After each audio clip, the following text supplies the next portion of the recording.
Good job completing the challenges, everybody, and congratulations. By now, you should have a pretty solid grasp on basic forms and using them to reconstruct what you see in reference and what you see in the imagination. This is an extremely good start. The more you use basic forms as a basis to construct your images, the better you will get at it. The only hitch is that we need to keep practicing. We can draw most any object once we get a feel for the basic forms. Any object or any figure or any animal or even stuff like clouds and stuff, all we really need to know is get a feel for the basic forms. That said, there are some things which we cannot really draw using basic forms, like cloth, fire, water, smoke, stuff like that. If we start to think of them as solid forms, it doesn't really work. Also, there's other topics too, which if we learn it, it will help us to progress a lot more. Some of these topics include, for example, texture, lighting, perspective, and stuff like that. Learning about stuff like that will help us improve a lot. So in other words, there's basically two things which we need to do moving forward. First of all, we need to continue practicing reconstructing what we are drawing using basic forms. And the second thing we need to do is we need to learn more about the fundamentals about drawing things like fluids and liquids and stuff like that. And we also need to learn fundamentals like lighting and perspective and texture and stuff like that. Those are the two things, very generally speaking, we need to do to get to the next level of digital painting. These things are not too hard and anybody can do it, but they do take a certain amount of time and effort to learn. And when stuff takes time and effort, sometimes we feel like we're not making progress, and sometimes it can be quite easy to feel demotivated and to give up on our goals. So that's why in this video I'm going to give you 5 tips that's going to help you stay motivated, and it's going to help you to stick to it throughout the 60 days, and at the end of the 60 days we'll come out at an intermediate level. So without further ado, let's move on with my 5 rules that'll help us to show slow and steady progress. Rule number 1 is to set yourself a very easy to reach daily target. So for example, in my case, I just set myself a target of 2 practice sessions per day, with 1 practice session being only 10 minutes. So long as I achieved my target of practicing 2 times 10 minutes per day, I'm satisfied. Normally I will end up doing much more than 20 minutes a day. But having such an easy to reach psychological target makes it really easy for me to start. If I was super ambitious and told myself I want to practice at least 1 hour a day, I know from myself that I'm going to be very hesitant to start up because it's going to feel like a very heavy undertaking. And that's when I start procrastinating and start playing Minesweeper, and you know the feeling. But when I just start on something that I think is going to take only 10 minutes, it's easy to get started, and then I end up getting carried away and doing much more. I also try to do it every day, but I don't always manage to do it every day because I'm a busy guy, I've got a job and I've got a family. So it happens often that I miss a day, which is completely fine. So occasionally I will miss 1 day, but I give myself a chance to catch up later, and even if I don't manage to catch up, that's also completely fine. It doesn't bother me. Rule number 2 is to keep track of the number of practice sessions which you have done. This can just be a very simple table with an X for the days where you've completed your target. Here you see an example of my own table. If I manage to do only 1 practice session in that day, then I put in only 1 X.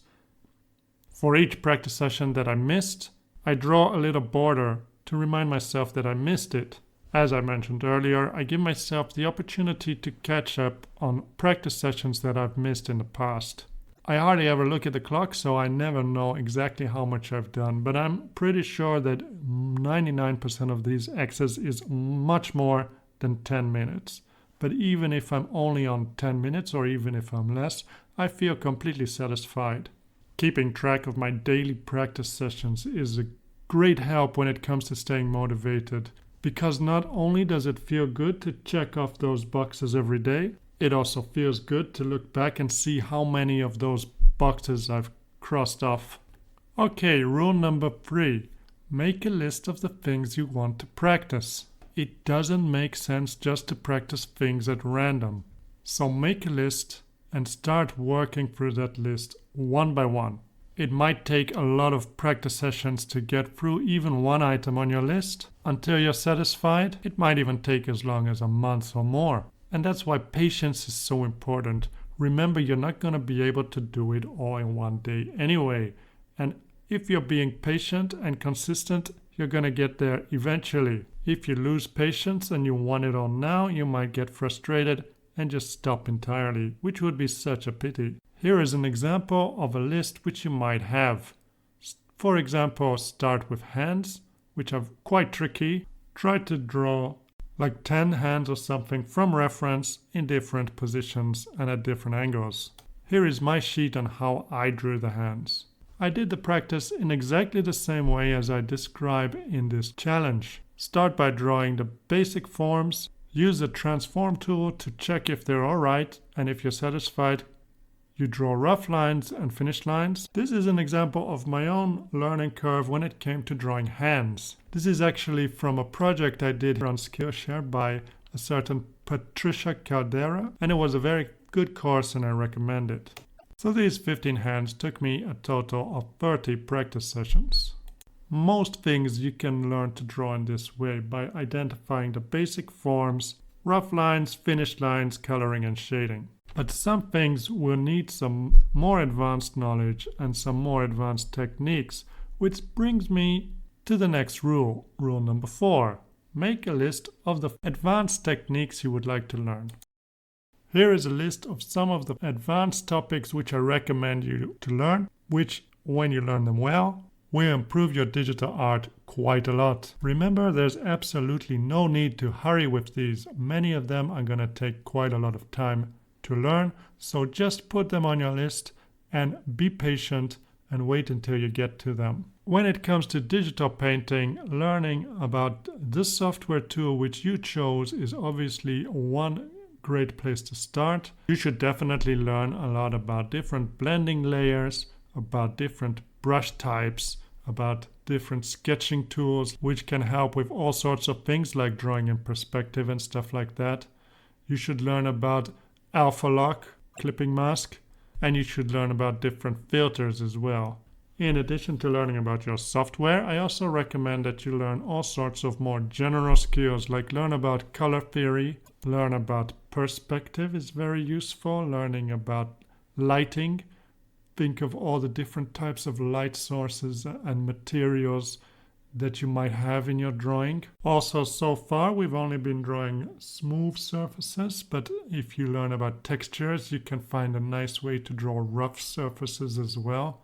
I also recommend you learn about unusual materials like fabrics. They don't exactly behave like solid objects.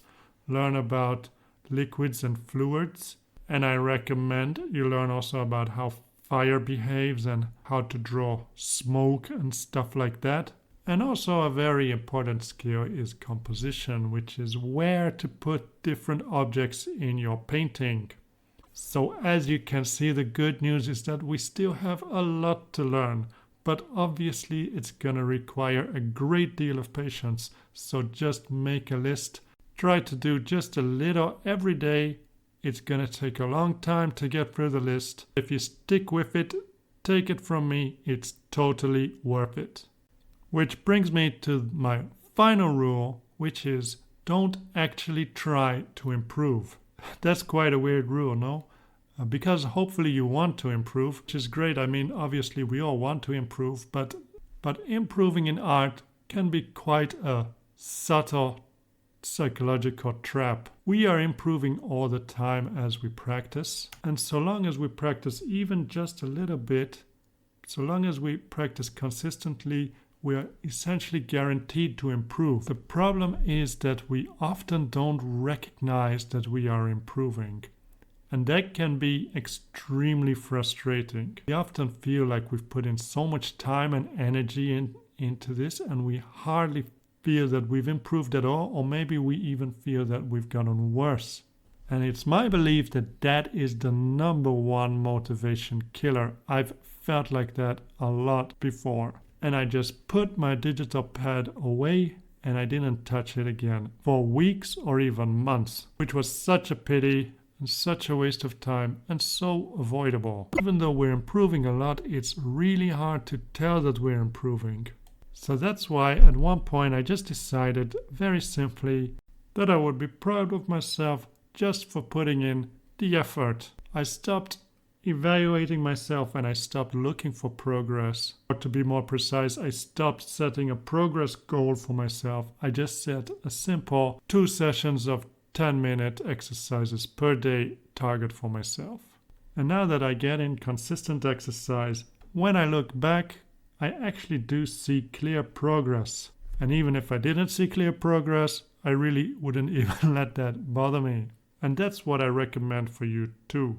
Don't actually try to improve. And those are my 5 rules for booking long-term progress.